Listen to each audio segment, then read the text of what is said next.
Assalamualaikum warahmatullahi wabarakatuh.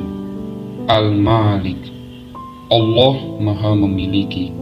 Maksud dari Maha Memiliki adalah zat dan sifat Allah Subhanahu wa Ta'ala tidak membutuhkan kepada segala yang wujud, melainkan sebaliknya. Segala sesuatu yang wujudlah yang butuh kepada Allah Subhanahu wa Ta'ala, tidak terkecuali hal sekecil apapun. Tidak ada segala sesuatu di dunia ini kecuali ia akan butuh kepada Allah Subhanahu wa Ta'ala, baik butuh kepada zatnya, sifatnya, atau bahkan butuh kepada keberadaannya. Segala sesuatu di dunia ini pasti berasal darinya, atau berasal dari sesuatu yang lain, yang mana sesuatu yang lain tersebut pada akhirnya berasal dari Allah Subhanahu wa Ta'ala. Inilah yang dimaksud dengan pemilik yang mutlak. Diceritakan ketika Nabi Sulaiman melewati lembah semut, beliau mendengar Raja Semut sedang berkata kepada kawan-kawannya, "Wahai para semut, masuklah ke tempat kalian." Nabi Sulaiman pun memanggil salam kepada semut itu, dan Raja Semut pun menjawab, "Waalaikumsalam wahai orang yang akan binasa, yang sibuk dengan kerajaannya," jawab semut. Kemudian ia melanjutkan, "Demi Allah, aku adalah seekor semut yang lemah. Dari kalangan kami terdapat 40.000 pemimpin, dan tiap pemimpin memiliki 40 baris pasukan, dan tiap baris berjarak antara timur dan barat." "Mengapa badan kalian pekat berwarna hitam?" tanya Nabi Sulaiman. "Karena dunia adalah tempat musibah, dan warna hitam adalah pakaian yang tepat bagi yang terkena musibah," jawab Raja Semut. "Kemudian sekerat daging yang terdapat di tengah-tengah badan kalian itu fungsinya untuk apa?" Nabi Sulaiman bertanya lagi. "Ia adalah alat pembantu ketika kami hendak ibadah," kata Raja Semut. "Lalu kenapa kalian menjauh dari para makhluk?" tanya Nabi Sulaiman. "Karena mereka sering lupa kepada Allah dan menjauh dari mereka lebih baik," lugas Raja Semut menjawab. "Tapi kenapa kalian telanjang?" tanya Nabi Sulaiman. "Karena memang begitulah kami dilahirkan di dunia, dan akan begitu juga ketika kami keluar dari dunia," kata Raja Semut. "Berapa porsi makan dari tiap semut?" tanya Nabi Sulaiman. "Seukuran 1 atau 2 biji kecil," kata Raja Semut. "Mengapa?" tanya Nabi Sulaiman.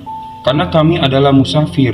Jika yang dibawa oleh musafir ringan, maka badannya pun akan ringan pula," kata Raja Semut. "Apa ada yang kalian perlukan?" tanya Nabi Sulaiman. "Kau adalah orang yang lemah, dan meminta kepada yang lemah itu tidak diperbolehkan," kata Raja Semut. "Kau harus meminta sesuatu dariku," desak Nabi Sulaiman. "Baiklah, tambahkanlah rezekiku dari yang telah digariskan, atau umurku yang telah ditentukan," dengan gamblang Raja Semut meminta. "Pintalah sesuatu yang sekiranya ada di kekuasaanku," Nabi Sulaiman mengajukan tawaran. "Sesungguhnya hanya kepada Allah saja tempat meminta kebutuhan," lugas Raja Semut. "Siapa namamu?" tanya Nabi Sulaiman. "Mundiroh," yang artinya menakut-nakuti. "Sebab akulah yang menakut-nakuti para tentaraku dari sihir dunia ini." Sebelum Nabi Sulaiman memberi komentar, lekas Raja Semut itu menyusulkan pembicaraannya. "Wahai Nabi Sulaiman, apa yang membuatmu bangga dari apa yang telah kamu miliki?" "Cincin, karena cincin ini diambilkan dari surga," jawab Nabi Sulaiman. "Apa kau faham arti dari cincin itu?" tanya Raja Semut. "Tidak," kata Nabi Sulaiman. "Artinya adalah apa yang kau miliki di dunia ini tidaklah lebih dari seukuran cincin itu," Raja Semut menafsirkan. "Apa ada yang lain lagi selain dari cincin itu?" Raja Semut bertanya lagi.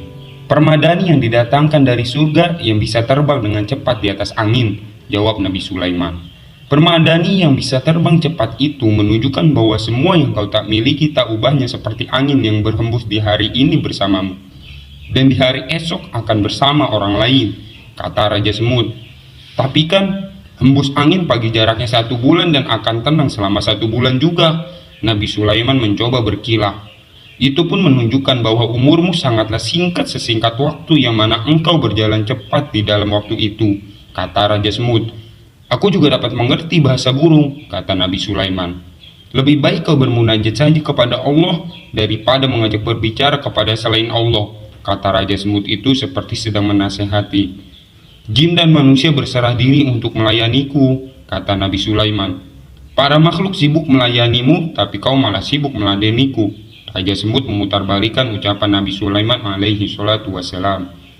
Tapi aku tetap merasa bahagia oleh adanya cincin yang kumiliki karena di situ terdapat nama Allah, kata Nabi Sulaiman.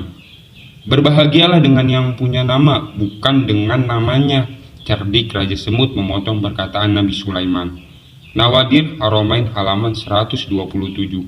Kesimpulan, Allah zat yang merajai, memiliki dan menguasai seluruh alam semesta ini. Nama Al-Maliku bagi Allah tergambar dalam cerita dari percakapan Nabi Sulaiman dan semut tadi. Allah zat yang memiliki secara mutlak. Dia tidak butuh apapun atau bantuan dari siapapun. Berbeda dengan maha memilikinya Nabi Sulaiman yang masih bergantung pada mukjizat yang Allah berikan kepadanya berupa cincin. Sebagaimana yang telah dikatakan oleh Raja Semut dalam cerita di atas. Pelajaran yang dapat kita ambil, pada diri seorang hamba tidak akan tergambar darinya sifat pemilik yang mutlak, disebabkan oleh suatu keharusan, yaitu dia pasti membutuhkan pada orang lain. Selamanya dia pasti butuh kepada Allah Subhanahu wa Ta'ala, sekalipun pada kenyataannya dia tidak membutuhkan orang lain. Selain itu, orang tersebut juga tidak mungkin akan menjadi tumpuan utama bagi seluruh sesuatu yang ada di dunia ini. Pastilah ada yang membutuhkannya, dan pasti ada juga yang tidak membutuhkannya.